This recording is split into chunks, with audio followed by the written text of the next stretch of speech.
Moving on now, as Saudi Crown Prince Mohammed bin Salman continues his two-week visit in the United States, reports he's expected to meet with Jewish American leaders in New York.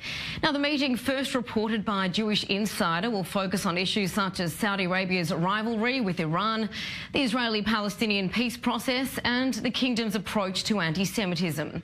The Crown Prince, who is also known as MBS, and his father, King Salman, have previously hosted Jewish leaders from the United States in Saudi Arabia. Senior fellow at the Security Studies Group, Matthew Brodsky, joins me now from Washington, D.C. Matthew, as always, a pleasure to have you. What do you make of the fact that MBS is meeting with these leaders of Jewish organisations in the States?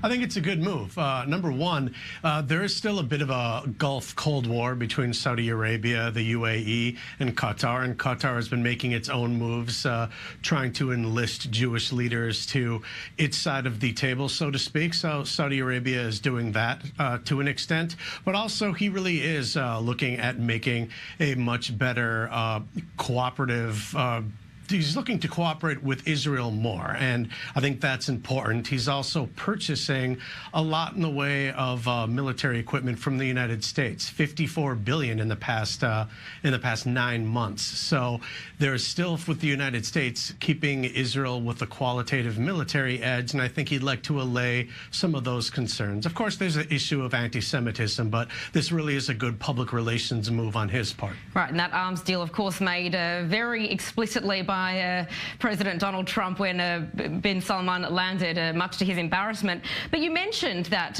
warming, I suppose, of ties between Israel and Saudi Arabia. Is there a genuine relationship that's brewing here? Well, I guess like all relationships, it's going to take time, but there's a unity of purpose right now, and that is Iran.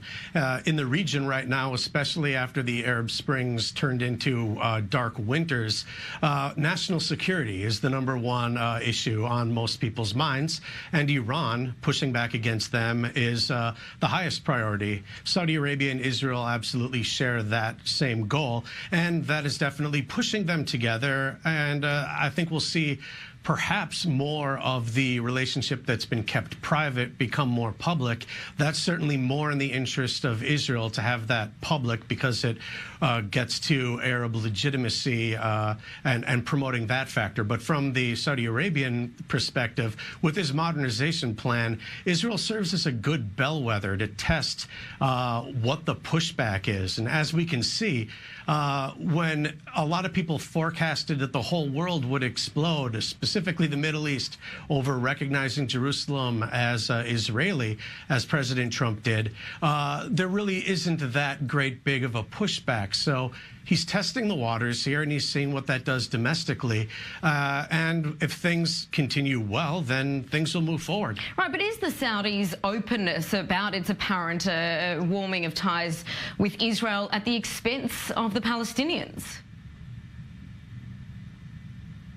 Well, yeah, I just don't think the Palestinians really are much of a factor. We should remember when President Clinton gave his now famous Clinton parameters for the peace process, January 2001. It was Saudi Prince Bandar who picked up Arafat at the airport to drive him to the White House. And he said, it's time we said yes. Since 1948, we've been saying no.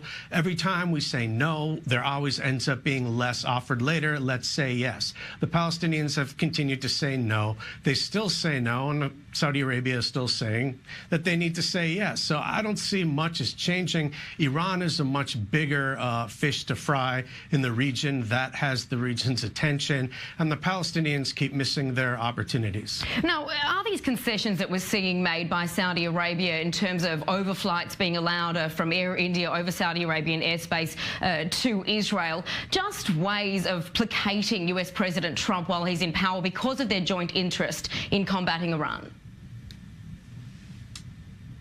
I don't know. I mean, I see it more as Saudi Arabia really needs Israel because in the long term, Israel has a definitive interest in keeping Iran at bay and preventing them from getting a nuclear weapon. The same is for Saudi Arabia. U.S. presidents come and go and may have different tweaking in their policies, but this is all about, I think, Saudi Arabia and Israel. And it really is not that great of a concession, but again, it serves as a bellwether.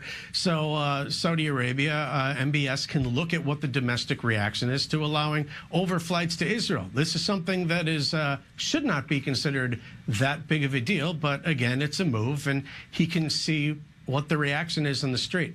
But this, I would see this happening regardless of the American president right now. Saudi Arabia and Israel need to work together no matter who is in office here in Washington. All right, Matthew Brodsky, appreciate that insight there.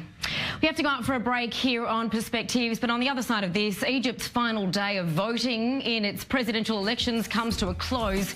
In Under the Radar, we look at what's behind the low voter turnout and why it could make al-Sisi vulnerable. Plus, Israel deploys some 100 sharpshooter fighters to the Gaza border ahead of Hamas-backed mass protests slated for Friday. Don't go anywhere.